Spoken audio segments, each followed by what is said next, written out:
धर्मशिला नारायणा अस्पताल ने हृदय दिवस पर जागरूकता अभियान आयोजित किया। नमस्कार, मैं अंजना ANB न्यूज से। नई दिल्ली, 30 सितंबर 2025। धर्मशिला नारायणा अस्पताल ने विश्व हृदय दिवस पर एक व्यापक जागरूकता कार्यक्रम आयोजित किया, जिसने सामुदायिक स्वास्थ्य जुड़ाव की नई मिसाल पेश की। इस विशेष कार्यक्रम में प्रसिद्ध रेडियो हस्ती the love coach RJ Rahul Makkan के साथ अनोखा सहयोग हुआ। डोंट मिस अ बीट, आइए अपने हृदय के संकेतों के प्रति सतर्क रहें विषय पर आधारित इस आयोजन में बड़ी संख्या में लोगों ने भाग लिया। अस्पताल ने इस संदेश को दोहराया कि कोई अचानक हृदयाघात नहीं होता, बल्कि केवल छूटे हुए चेतावनी संकेत होते हैं। काउंसिलर मुनेश डेड़ा की उपस्थिति ने सामुदायिक नेतृत्व की भूमिका को और प्रबल बनाया। अस्पताल के clinical director doctor Manish Tandon ने कहा, RJ राहुल मक्कन के साथ सहयोग ने स्वास्थ्य संचार को एक नया आयाम दिया है। चिकित्सा विशेषज्ञता को सरल और प्रभावी संवाद के साथ जोड़कर हमने हृदय स्वास्थ्य को आमजन के लिए सुलभ बनाया। कार्यक्रम का मुख्य आकर्षण रहा हील्स दैट हील सत्र, जिसमें love coach RJ Rahul Makkan ने अस्पताल के शीर्ष हृदय रोग विशेषज्ञों से संवाद किया। इनमें शामिल थे डॉक्टर हेमंत मदान, वरिष्ठ निदेशक एवं कार्यक्रम प्रमुख कार्डियक साइंसेस, डॉक्टर प्रदीप नायक, निदेशक एवं इकाई प्रमुख कार्डियोलॉजी, डॉक्टर समीर कुब्बा, निदेशक एवं इकाई प्रमुख कार्डियोलॉजी, डॉक्टर गौरव महाजन, निदेशक cardiothoracic vascular surgery, doctor Amit Bathla, वरिष्ठ सलाहकार cardiothoracic vascular surgery. RJ Rahul Makkan ने अपनी सहज संवाद शैली से जटिल चिकित्सा चर्चाओं को सरल बनाया और प्रतिभागियों को हृदय रोग के चेतावनी संकेतों, रोकथाम उपायों और आधुनिक उपचारों के बारे में जागरूक किया। ऑपरेशंस डायरेक्टर डॉक्टर प्रहलाद प्रसाद अग्रवाल ने धन्यवाद ज्ञापन प्रस्तुत किया और कहा कि यह साझेदारी दर्शाती है कि कैसे अस्पताल और मीडिया मिलकर स्वास्थ्य संदेशों को अधिक प्रभावी और जनसुलभ बना सकते हैं। इस वीडियो को पूरा देखिए और अगर अच्छा लगे तो लाइक, शेयर, सब्सक्राइब और कमेंट करना न भूलें। नई खबरों के लिए जुड़े रहिए ANB न्यूज के साथ। धन्यवाद। हार्ट अटैक जो है वो सडनली आ गया, बट हालांकि है वो अटैक एक टर्मिनल इवेंट जो है वो सडन है, मगर उसके वार्निंग सिग्नल्स बहुत पहले से चलते हैं। तो मेरी आप आज की मीटिंग के माध्यम से, मेरी आज के ये गैदरिंग के माध्यम से जो मेरी एक एडवाइस है वो ये है कि पहली चीज़ अपने सिम्टम्स को, अपने ओवरऑल लाइफस्टाइल को डिनाइल नहीं करना है, उसको एक्सेप्ट करना है। मैं अक्सर अपनी OPD में उदाहरण देता हूँ कि अगर हम ये मानेंगे ही नहीं कि बच्चा मैथ्स में कमज़ोर है तो उसको इम्प्रूव कैसे करें। अगर हमने इम्प्रूवमेंट की तरफ जाना है तो पहला एस्पेक्ट है कि हमें मानना है कि हमारे शरीर में कुछ खामियाँ हैं, कुछ कमजोरियाँ हैं। तो पहली चीज़ अपने सिम्टम्स को डिनाई ना करें और दूसरी चीज़ रेगुलरली चेकअप कराते रहें। वेरी मच जैसे कि हम अपनी गाड़ी का चेकअप कराते हैं, अपने डिजिटल अप्लायंसेस का चेकअप कराते रहते हैं, वैसे चेकअप कराते रहें तो डेफिनेटली कोई भी हार्ट अटैक जो है वो अनएक्सपेक्टेड नहीं रहेगा। वो फिर ऐसा होगा कि एक बैकग्राउंड हमें पता है, तो अगर बैकग्राउंड पता है तो हम रेमेडियल एक्शन, करेक्टिव एक्शन भी ठीक टाइम पे ले सकते हैं। लंबी जिंदगी जियोगे और जितना अगर सोच लिया कि ज्यादा बड़े बन के रहना, वैसे वो पोजीशन देंगे। मैं खुद अपनी राजनीतिक उसमें पोजीशन नहीं देती हूँ कभी भी। जहाँ हंसना है, एक टाइम था कि हम लोग ठाके मार के हंसते थे, अब शायद मैं बहुत ही कम लोगों को देखती हूँ जो ठाके मार के हंसते हैं। कितने लोग हंसते हैं हा करके? कोई बताएंगे कितने लोग हंसते हैं वाकई? रावण वाली हंसी नहीं, हम तो वैसे ही हंसते रहते। बड़ा अच्छा लगा। और क्योंकि देखिए वसुंधरा वाले हमेशा एक्टिव रहते हैं और हमेशा इस चीज को बताते हैं। कुछ कई बार हमारे एक्सपीरियंस बेकार होते हैं तो वसुंधरा के लोग भी बताते हैं। हमारे बाबूजी है अनिल अग्रवाल जी। फर्स्ट सेल्फ इंट्रो आपका, और उसके बाद आज जो हार्ट डे है तो इसके ऊपर या पब्लिक के लिए आप क्या मैसेज देना चाहते हो? मैं प्रोफेसर हेमंत मदान हूँ। मैं senior director and head cardiac sciences हूँ नारायणा हेल्थ के लिए, दिल्ली रीजन के लिए।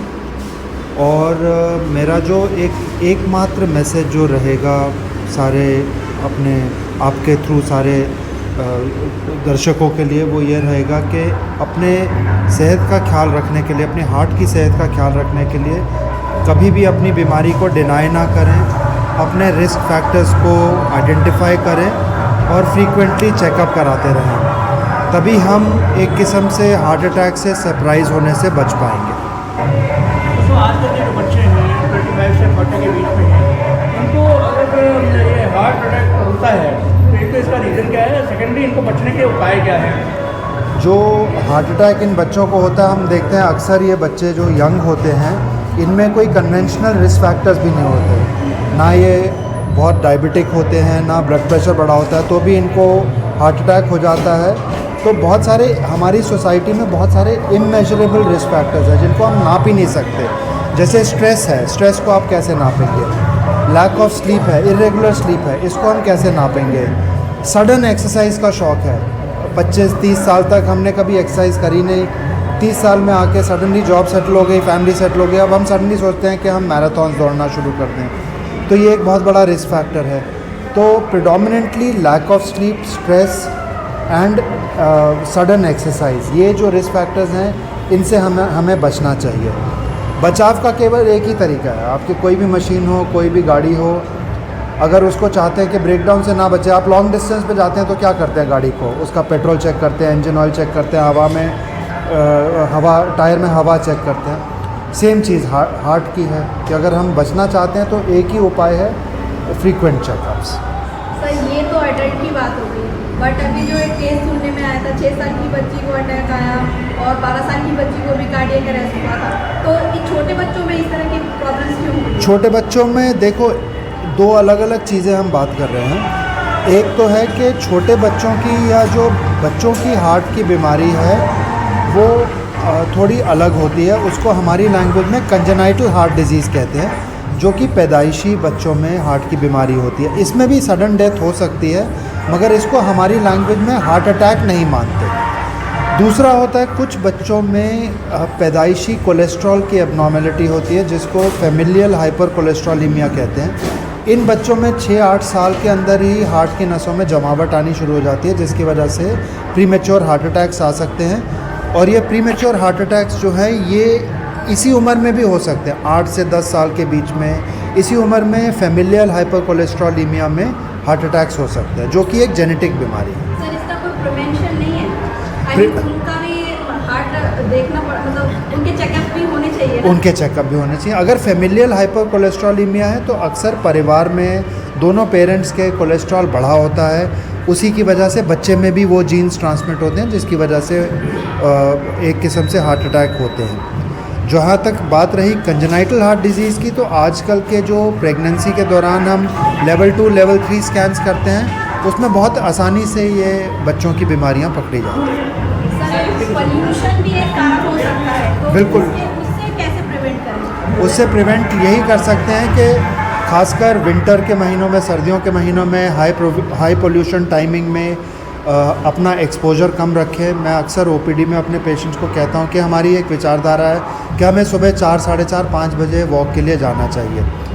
ये जो है गर्मी के मौसम में तो फिर भी ठीक है, मगर सर्दी के मौसम में ये जो है ये काउंटर प्रोडक्टिव होती है, हानिकारक हो सकती है। उसका कारण यह है कि सुबह और शाम हवा भारी होती है। अभी दिवाली का मौसम आ रहा है, आप खुद देखेंगे कि जैसे जैसे दिवाली पास आएगी पोल्यूशन बढ़ता जाएगा, और ये फिर जो है दिल्ली, नॉर्थ इंडिया के और बाकी शहरों में ये जनवरी फरवरी तक फिर ये मौसम ऐसा ही रहेगा। तो इस दौरान अपना एक्सपोजर कम करना है। पीक विंटर्स में सुबह या शाम एक्सरसाइज करने की ज़रूरत नहीं है, थोड़ी दोपहर में करें या शाम की चाय से पहले करें, वो बेटर टाइम। आज का जो आपका प्रोग्राम हुआ है उसको लेकर कुछ गाइडेंस आप लोगों ने दी है कि मॉर्निंग में 10,000 कदम चलने से आपका स्वास्थ्य बढ़िया रह सकता है, आप क्या कहेंगे? देखिए, मैं डॉक्टर गौरव महाजन हूँ, मैं कार्डियक सर्जन हूँ नारायणा दिल्ली और नारायणा बेंगलोर में। मैं बहुत ज़्यादा स्टेप्स को और नंबर को इम्पोर्टेंस नहीं देता हूँ, मैं टाइम को इम्पोर्टेंस देता हूँ। मेरे हिसाब से आपको half an hour to 45 minutes एक sort of a moderate type of walk करना चाहिए। स्टेप्स कई बार गलत भी हो सकते हैं, कई बार ठीक भी हो सकते हैं। तो स्टेप्स को ये मानकर हमें खुश नहीं होना चाहिए कि आज मैंने 9000 चल लिया, 10,000 चल लिया। वेराज टाइम जो है वो हमेशा एक्यूरेट रहेगा। जो भी पर्सन आधे घंटे से 45 मिनट तक वॉक करता है किसी भी time, and it should be a moderate type of और अ ब्रिस्क वॉक। मैं उसको वॉक नहीं बोलूँगा जो 5 फ्रेंड्स जो हैं वो इकट्ठे चल के लेजर वॉक कर रहे हैं, बातें कर रहे हैं, गप्पें कर रहे हैं, वो एक वॉक नहीं माना जाता। आप ऐसा वॉक करिए जो आपको थोड़ा सा पसीना लेके आए, आप थोड़ा सा थकें, आपका हार्ट रेट एटलीस्ट 100 से ऊपर जाए, वो वॉक जो है हार्ट के लिए बेनिफिशियल है। ना कि एक लेजर वॉक जो कि चलते चलते गप्पे मारते मारते वॉक करी, वो हमारे लिए कोई इम्पोर्टेंस नहीं देती। एज फैक्टर में कहेंगे कि आपकी 60 राउंड अबाउट 60 के एज के पर्सनस को कितना चलना चाहिए और उसको किस तरीके से केयर करना चाहिए अपने हार्ट और अपना हेल्थ का? देखिए, पेशेंट चाहे 60 का हो या 40 का हो, हम तो बोलते हैं कि भाई आप अपना एक बार थॉरो हार्ट का चेकअप करवा के रखें, ताकि एटलीस्ट आपको ये पता लग जाए नंबर 1 कि आप हार्ट के मरीज़ हो, नंबर 2 आप हार्ट के मरीज़ बनने वाले हो। एज चाहे कुछ भी हो, तो हमारे टेस्ट्स आपको ये बता देते हैं। उसके बाद अगर आप 40 इयर्स के और आप 60 इयर्स को, आपको अपने एज के हिसाब से, आपको अपनी थकावट के हिसाब से, आपका कितना आप चल सकते हैं, आप में कितना चलने का विश्वास है, उस हिसाब से अपना वॉक करना चाहिए।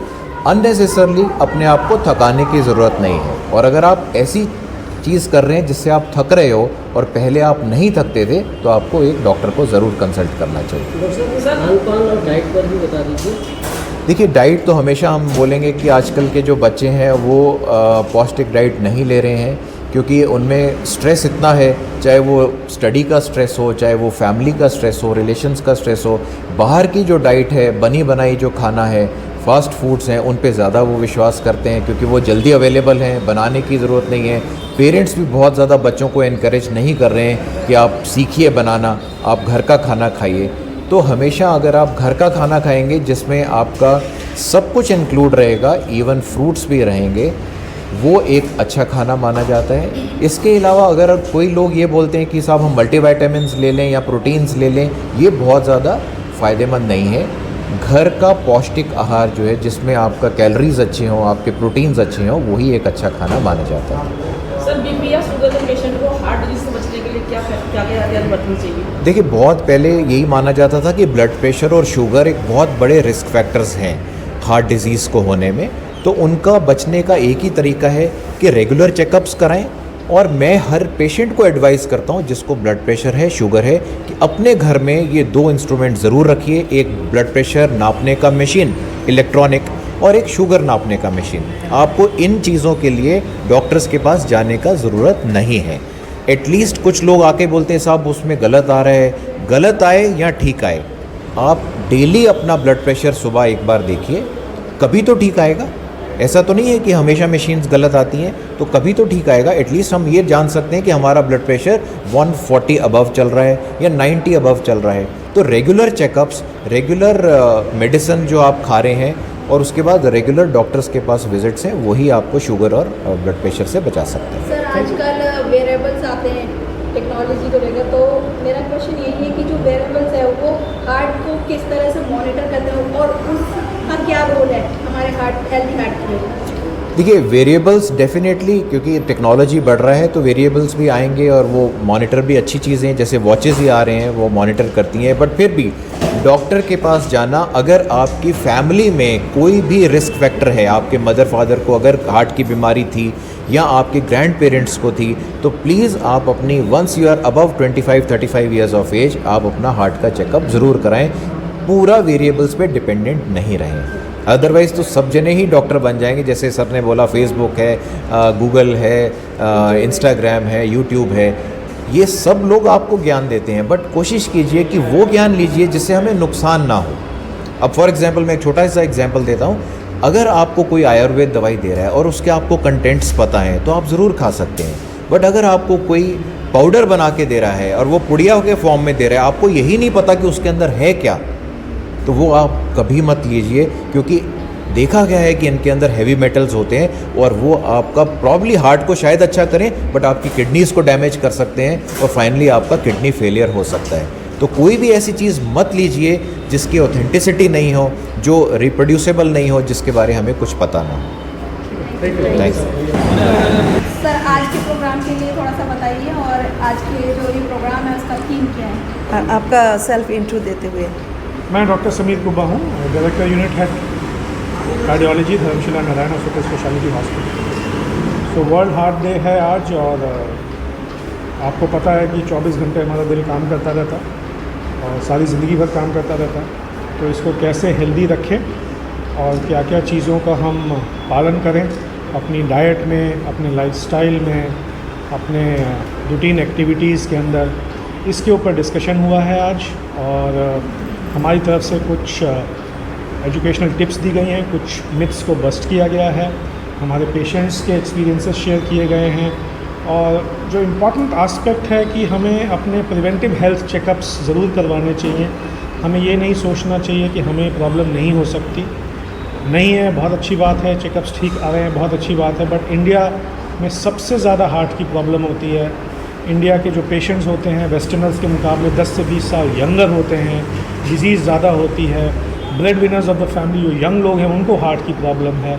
तो इसीलिए एक balanced diet, lifestyle, sleep pattern और प्रिवेंटिव हेल्थ चेकअप्स को हमें करवाना चाहिए। मैं कहना चाहूँगा, आज से 5000 साल पहले भगवान श्री कृष्ण ने अर्जुन को कहा था, युक्ताहार विहारस्य युक्त चेष्टस्य कर्मसु युक्त स्वप्नावबोधस्य योगो भवति दुःखः। या कि उन्होंने बोला युक्त आहार यानी बैलेंस डाइट, स्वप्नावबोधस्य मतलब बैलेंस स्लीप, और चेष्टस्य कर्मसु मतलब वर्क लाइफ बैलेंस। तो ये बहुत इंपॉर्टेंट है। मैं इसमें ऐड करना चाहूँगा preventive health checkups because times have changed. धन्यवाद, thank you very much. Thank you sir.